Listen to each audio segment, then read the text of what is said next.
Sauti ya kishindo ilipasua ukimya wa msitu wa Mtoka Mbali. Harriet alianguka chini ghafla, bila nguvu, huku Juliet akisimama juu yake, akiwa ameshika gogo, akihema kwa nguvu.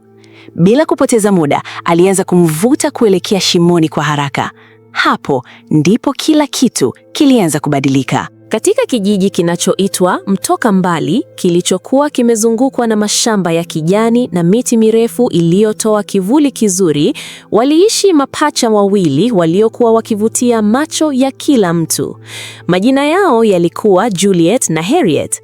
Tangu walipozaliwa walifanana kupita kiasi kwamba hata wazazi wao walipata shida kuwatofautisha.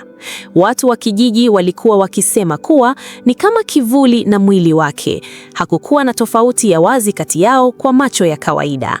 Mapacha hao walikuwa pamoja wakishirikiana kila kitu katika maisha yao ya kila siku. Walilala pamoja, walikula pamoja na hata walifanya kazi pamoja tangu utotoni. Hata hivyo, licha ya kufanana kwao nje, ndani walikuwa tofauti sana. Harriet alikuwa mpole, mwenye huruma na aliyependa kusaidia wengine bila kuchoka.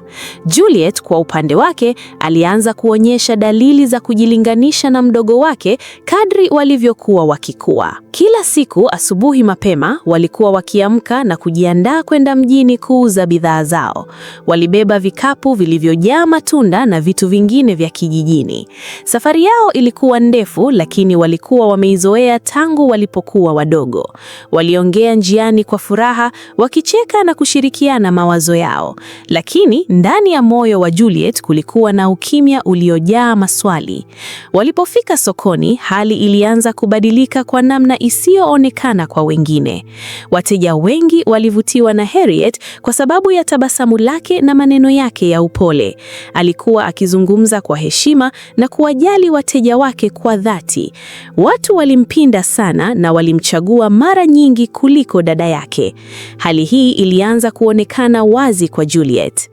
Juliet naye alifanya kazi yake kwa bidii, lakini hakupata mwitikio ule ule kutoka kwa wateja. Mara nyingi alisimama pembeni akitazama jinsi watu walivyomimika kwa Harriet. Alijikuta akihisi kama haonekani kabisa mbele ya macho ya watu. Hisia hizo zilianza kumuumiza taratibu. Hakusema chochote, lakini moyoni alikuwa anabeba mzigo mkubwa. Siku moja akiwa sokoni, alisikia mteja akimsifu Harriet kwa maneno mazuri sana. Maneno hayo yalimgusa vibaya sana Juliet. Alijikuta akijiuliza kwa nini yeye hasifiwi kwa namna ile ile. Hilo lilimfanya ajione hana thamani mbele ya wengine. Ndipo hisia za wivu zilipoanza kuota mizizi ndani yake. Harriet aliendelea kuishi kwa moyo safi bila kujua kinachoendelea. Alimpenda dada yake na alimwamini kwa dhati. Hakuwahi kufikiria kuwa kuna kitu kibaya kinachoendelea. Kila siku aliona maisha yao kama baraka, lakini hakujua kuwa hali ilikuwa ikibadilika polepole. Kadri siku zilivyopita, Juliet alianza kubadilika zaidi. Alionekana kimya na mwenye mawazo mengi. Harriet aligundua mabadiliko hayo, lakini hakuelewa chanzo chake. Alijaribu kumkaribia, lakini hakupata majibu ya wazi. Hali hiyo ilizidi kumchanganya. Juliet alianza kuona maisha kama ushindani. Aliona kama lazima ashindane na mdogo wake ili kuthibitisha thamani yake. Mawazo hayo yalimfanya ajitenge zaidi. Hakujua kuwa alikuwa akijitumbukiza kwenye hatari kubwa.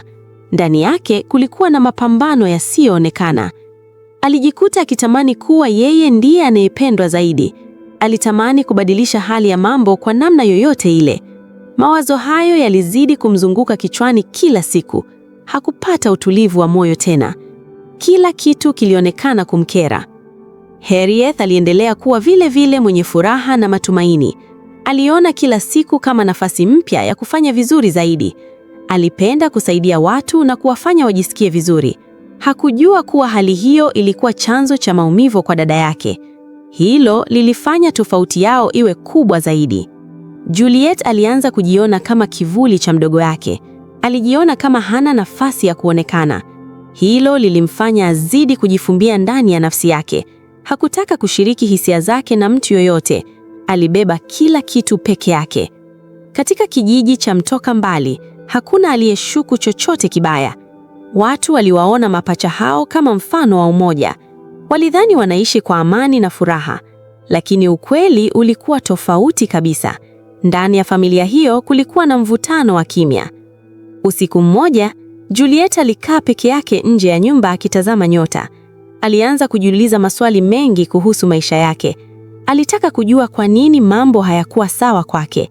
Hakupata majibu yoyote ya kumfariji. Hilo lilimfanya azidi kuvunjika moyo.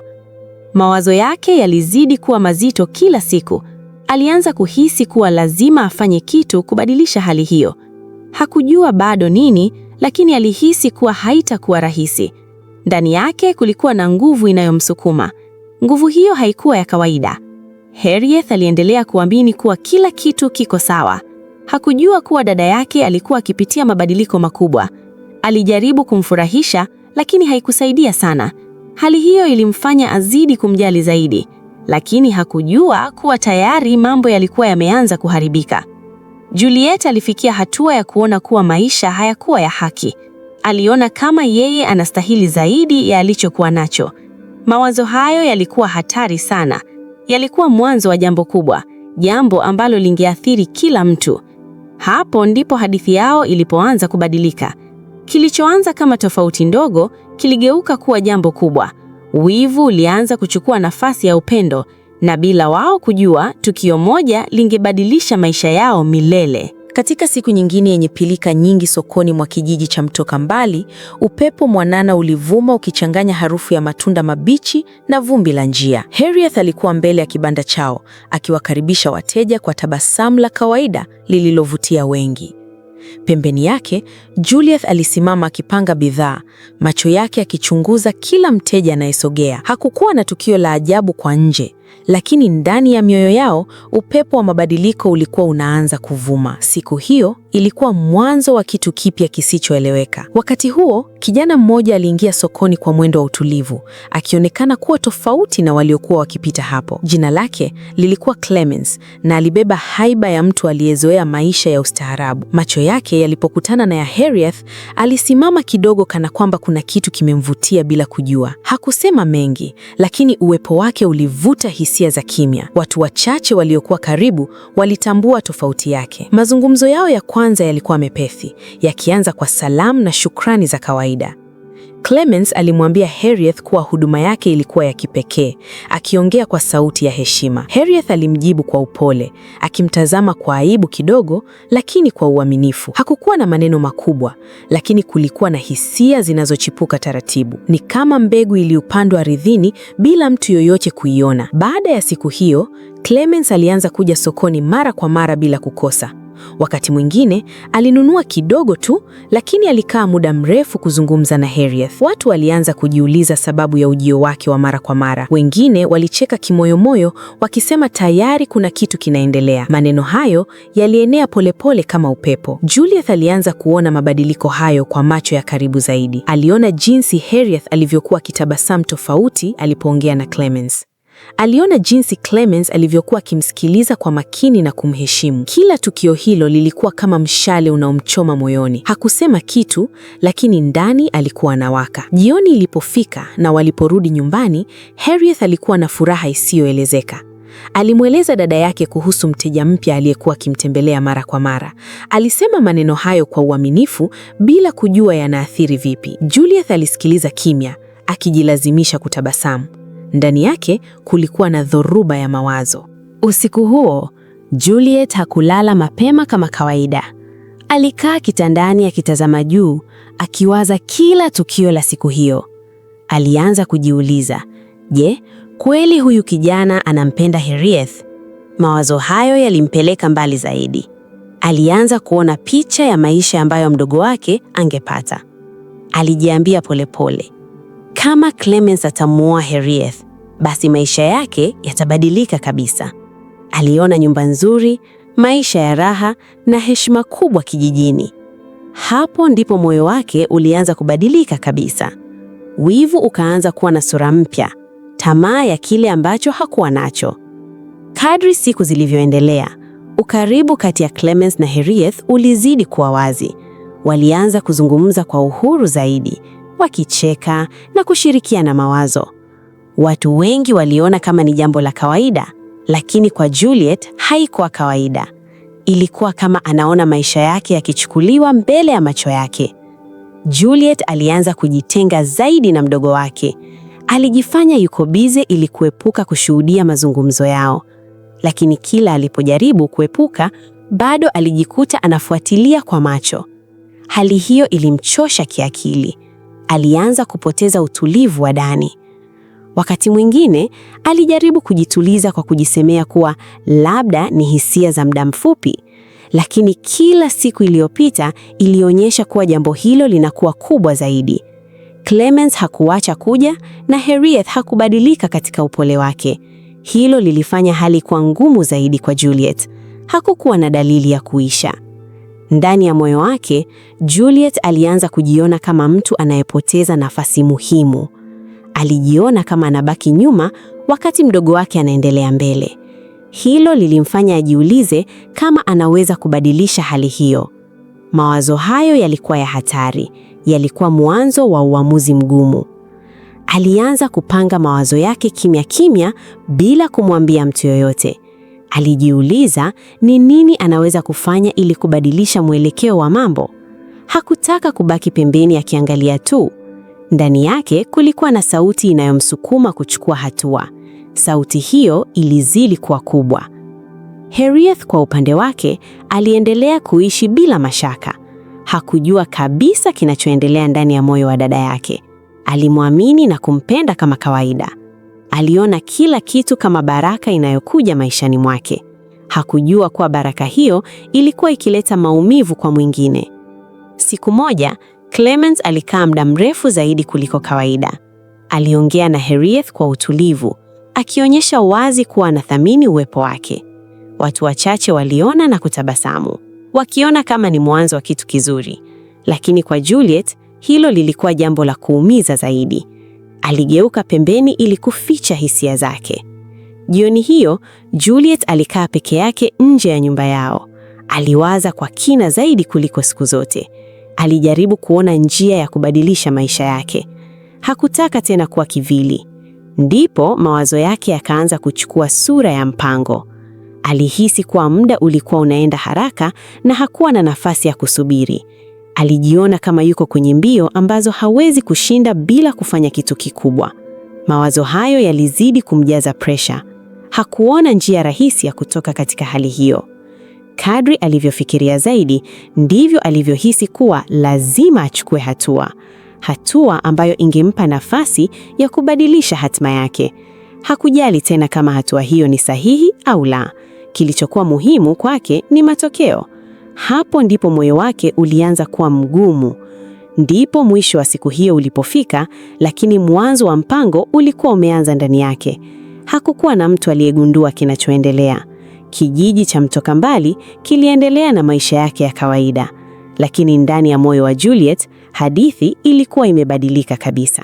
Katika jioni tulivu ya kijiji cha Mtoka Mbali, anga lilianza kubadilika rangi huku jua likizama taratibu nyuma ya milima. Juliet alimkaribia Harriet kwa sauti ya kawaida, kana kwamba hakuna kinachoendelea ndani yake. Alimwambia waende msituni kutafuta kuni kwa sababu zilikuwa zimeisha nyumbani. Harriet hakusita hata kidogo, kwa sababu alimwamini dada yake kwa moyo wote. Waliondoka pamoja, wakianza safari ambayo ingeacha alama isiyofutika maishani mwao. Njia kuelekea msituni ilikuwa tulivu, ikizungukwa na miti mirefu na sauti za ndege waliokuwa wakirudi makwao. Harriet alionekana mwenye furaha, akiongea mara kwa mara ili kuvunja ukimya. Lakini Juliet alikuwa kimya zaidi kuliko kawaida, akijibu kwa maneno mafupi tu. Ndani yake kulikuwa na mawazo mazito yaliyokuwa yakipigana bila kupumzika. Alijaribu kujituliza, lakini moyo wake ulikuwa tayari umefanya uamuzi. Walipoingia ndani zaidi ya msitu, giza lilianza kuingia polepole na kufanya mazingira yawe ya kutisha kidogo. Harriet alihisi hali hiyo, lakini alijaribu kuipuuza. Alimgeukia dada yake na kusema kwa tabasamu, akijaribu kuleta hali ya kawaida. Lakini alikutana na uso uliokuwa umebadilika kabisa. Uso wa Juliet haukuwa tena wa kawaida. Kwa ghafla, Juliet alisimama na kumtazama Harriet kwa macho yaliyojaa mchanganyiko wa hasira na maumivu. Alianza kuzungumza kwa sauti nzito iliyokuwa na uzito wa hisia nyingi zilizofichwa kwa muda mrefu. Alimlaumu mdogo wake kwa kuchukua kila kitu bila hata kujua. Harriet alishituka na kushindwa kuelewa anachosema dada yake. Harriet alijaribu kujitetea kwa upole, akisema hajachukua chochote na kwamba wanashirikiana kila kitu. Lakini maneno yake hayakufika kwenye moyo wa Juliet. Badala yake, yaliongeza moto wa hasira uliokuwa tayari umejaa. Juliet alihisi kuwa hakuna mtu anayeweza kumwelewa. Ndipo alipochukua hatua ambayo ingebadilisha kila kitu. Kwa haraka, alinyanyua gogo kubwa lililokuwa karibu na kumpiga Harriet kichwani kwa nguvu. Tukio hilo lilikuwa la ghafla na la kutisha sana. Harriet alianguka chini bila fahamu, mwili wake ukilegea kabisa. Ukimya mzito ulitanda msituni baada ya tukio hilo. Juliet alisimama pale kwa muda mfupi, akitetemeka kwa kile alichokifanya. Alitazama mwili wa mdogo wake kwa mshangao na hofu. Kwa sekunde chache, alihisi majuto yakimjia kwa nguvu, lakini alijilazimisha kuyazuia na kufikiria hatua inayofuata. Hakutaka kurudi nyuma tena. Alimvuta Harriet kwa nguvu hadi kwenye shimo lililokuwa karibu. Kazi hiyo ilikuwa ngumu, lakini alijilazimisha kuimaliza. Alimtupa ndani na kuanza kufunika kwa udongo haraka. Alifanya kila kitu kwa haraka kana kwamba anaogopa kugunduliwa. Mwisho wake alisimama na kutazama kazi aliyokuwa ameifanya. Mbali kidogo, kulikuwa na bibi mmoja aliyekuwa akitafuta dawa za mitishamba. Alikuwa ameshuhudia tukio lote kwa macho yake mwenyewe. Alishutuka sana, lakini alikaa kimya hadi Juliet alipoondoka. Alijua kuwa lazima afanye kitu haraka. Moyo wake ulijaa huruma na hofu kwa wakati mmoja. Baada ya Juliet kuondoka eneo hilo, bibi yule alikimbia kwa haraka hadi kwenye shimo. Alianza kufukua udongo kwa mikono yake bila kujali uchovu. Alikuwa na matumaini kuwa bado hajachelewa. Alifanya kazi hiyo kwa haraka sana. Alipomfikia Harriet, aligundua kuwa bado ana pumzi dhaifu. Hilo lilimpa matumaini makubwa. Alimvuta nje kwa uangalifu na kumwangalia kwa karibu. Alijua kuwa muda ulikuwa mdogo sana. Ndipo alipoamua kumchukua kwenda naye nyumbani kwake. Wakati huo huo, Juliet alikuwa njiani kurudi kijijini akiwa na mawazo mengi. Alijaribu kujituliza na kujiambia kuwa hakuna mtu atakayejua ukweli. Alipofika, alitoa taarifa kwa Harriet ameenda kusalimia ndugu. Watu walimwamini bila mashaka. Hakuna aliyeshuku kitu. Usiku huo, Juliet alikaa peke yake akitafakari. Alijaribu kuamini kuwa kila kitu kimekwisha, lakini ndani yake kulikuwa na sauti inayomkumbusha alichokifanya. Alijaribu kuizima, lakini haikuacha. Hiyo ilimfanya ashindwe kupata usingizi mzuri. Katika kibanda cha bibi, Harriet alikuwa amelazwa huku akipatiwa tiba za asili. Bibi yule alifanya kila juhudi kumsaidia. Alimwangalia kwa huruma kana kwamba ni mtoto wake mwenyewe. Alijua kuwa lazima apambane kumrudisha katika hali ya kawaida. Siku zilianza kupita polepole, huku Harriet akiwa hajapata fahamu kamili. Bibi aliendelea kumpa dawa na kumtunza kwa uangalifu. Hakutaka kumpoteza. Kila siku alifanya kila awezalo kuhakikisha anapata nafuu. Katika kijiji, maisha yaliendelea kama kawaida. Watu waliamini kuwa Harriet hayupo kwa muda tu. Juliet aliendelea kuishi maisha ya kawaida kwa nje, lakini ndani yake kulikuwa na hofu ya kugunduliwa. Alijua kwa ukweli unaweza kujitokeza wakati wowote. Katika kibanda kidogo cha nyasi kilichokuwa pembezoni mwa msitu, maisha ya Harriet yalikuwa yakirejea taratibu chini ya uangalizi wa bibi aliyemuokoa. Bibi huyo alitumia dawa za asili, mizizi na majani mbalimbali kumtibu, akiamini nguvu ya asili inaweza kurejesha kile kilichopotea. Kila siku alipika dawa na kumlisha kwa uangalifu mkubwa. Ingawa hali yake ilikuwa dhaifu, kulikuwa na dalili za matumaini. Mapambano ya kurejea katika hali ya kawaida yalikuwa yameanza. Siku zilivyoendelea kupita, Harriet alianza kupata nguvu kidogo kidogo. Alianza kufumbua macho kwa muda mrefu zaidi na hata kujaribu kukaa. Bibi alifurahia kuona maendeleo hayo na alizidi kumtia moyo. Hata hivyo, kumbukumbu zake hazikuwa kamili. Alijikuta akihisi kuna kitu kilitokea, lakini hawezi kukikumbuka wazi. Wakati huo huo, katika kijiji cha Mtoka Mbali, Juliet aliendelea kuigiza maisha ya mdogo wake kwa ustadi mkubwa. Aliiga sauti, tabia na hata tabasamu lake ili kuwafanya watu waamini. Hakuna aliyeshuku ukweli, hata wale waliokuwa karibu nao. Kijiji kilimkubali kama Harriet halisi bila maswali. Hilo lilimpa ujasiri zaidi wa kuendelea na mpango wake. Clemens aliendelea kumkaribia zaidi Juliet, akidhani ni Harriet. Alizidi kuvutiwa na kile alichokiona, bila kujua kuwa ni kivuli cha mtu mwingine. Mahusiano yao yalionekana kukua kwa kasi mbele ya watu. Watu wa kijiji walifurahia kuona penzi hilo likichanua. Hakuna aliyedhani kuwa kulikuwa na uongo mkubwa nyuma yake.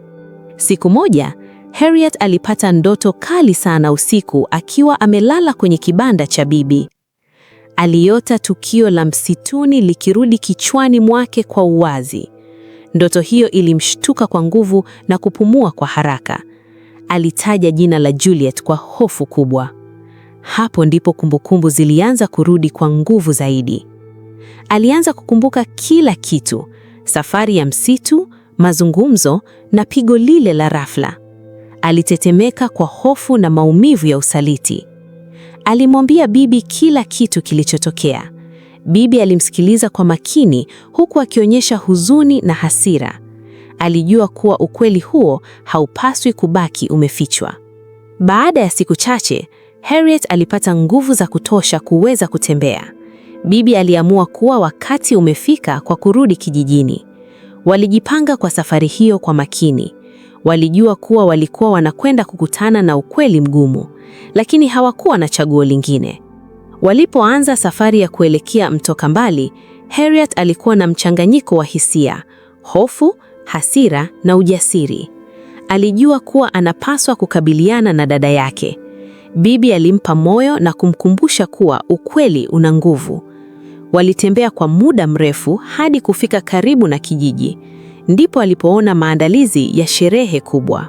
Kijiji cha Mto Kambali kilikuwa katika shamra kubwa siku hiyo. Watu wakikusanyika kushuhudia harusi ya Clemens na aliyedhaniwa kuwa Harriet. Ngoma zilikuwa zinapigwa, watu wakicheza na kushangilia kwa furaha. Hakuna aliyekuwa na shaka juu ya kile kilichokuwa kinatokea. Ilionekana kama siku ya baraka kubwa kwa kijiji kizima. Lakini ukweli ulikuwa karibu kufichuka. Juliet alisimama mbele ya watu akiwa amevaa mavazi ya harusi, akijitahidi kuficha hofu yake. Ndani yake kulikuwa na msongo mkubwa wa mawazo. Alijaribu kujiambia kuwa kila kitu kitakwenda sawa, lakini moyo wake haukuwa na amani. Alijua kuwa alichokifanya kilikuwa kizito. Wakati wa ibada ulipofika kileleni, Clemens alisimama karibu naye akiwa na furaha. Alikuwa tayari kutoa ahadi zake bila kujua ukweli. Watu wote walikuwa makini kusikiliza maneno hayo. Ilikuwa ni wakati muhimu sana, lakini kabla hajamaliza, sauti ilisimamisha kila kitu. Kutoka mbali, sauti ya Harriet ilisikika ikisema kwa nguvu, "Simameni." Watu wote waligeuka kwa mshangao mkubwa. Walimwona Harriet akiwa hai pamoja na yule bibi. Ukimya mzito ulitanda. Kila mtu alishindwa kuelewa kilichokuwa kinatokea. Juliet alitetemeka alipoona kile kilichotokea mbele yake. Uso wake ulionyesha hofu isiyoweza kufichika. Alijaribu kusema kitu, lakini sauti ilimkataa. Ukweli ulikuwa umefika mlangoni. Hakukuwa na pa kukimbilia tena. Harriet alisogea mbele na kuanza kueleza kila kitu kilichotokea msituni. Alieleza kwa uchungu jinsi alivyoshambuliwa na kufukiwa akiwa hai. Watu walishtuka na wengine wakaanza kulia kwa huzuni. Ukweli ulionekana kuwa mzito kwa kila mtu. Kijiji kilibaki kimya kikisikiliza. Clemens alisimama akiwa amepigwa na butwaa. Alimtazama Juliet kisha akamwangalia Harriet kwa mshangao. Aligundua kuwa alikuwa akidanganywa muda wote. Hisia za huzuni na hasira zilimjaa kwa pamoja. Alirudi nyuma polepole bila kusema neno. Watu wa kijiji hiko walianza kupaza sauti za hasira. Walihisi kusalitiwa na kudanganywa. Hakuna aliyetarajia tukio la aina hiyo. Mazungumzo yakaanza kila kona.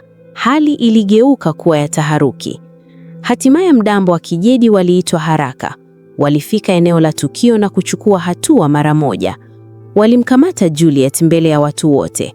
Alilia na kuomba msamaha, lakini ilikuwa imechelewa. Hakuna aliyemsikiliza tena.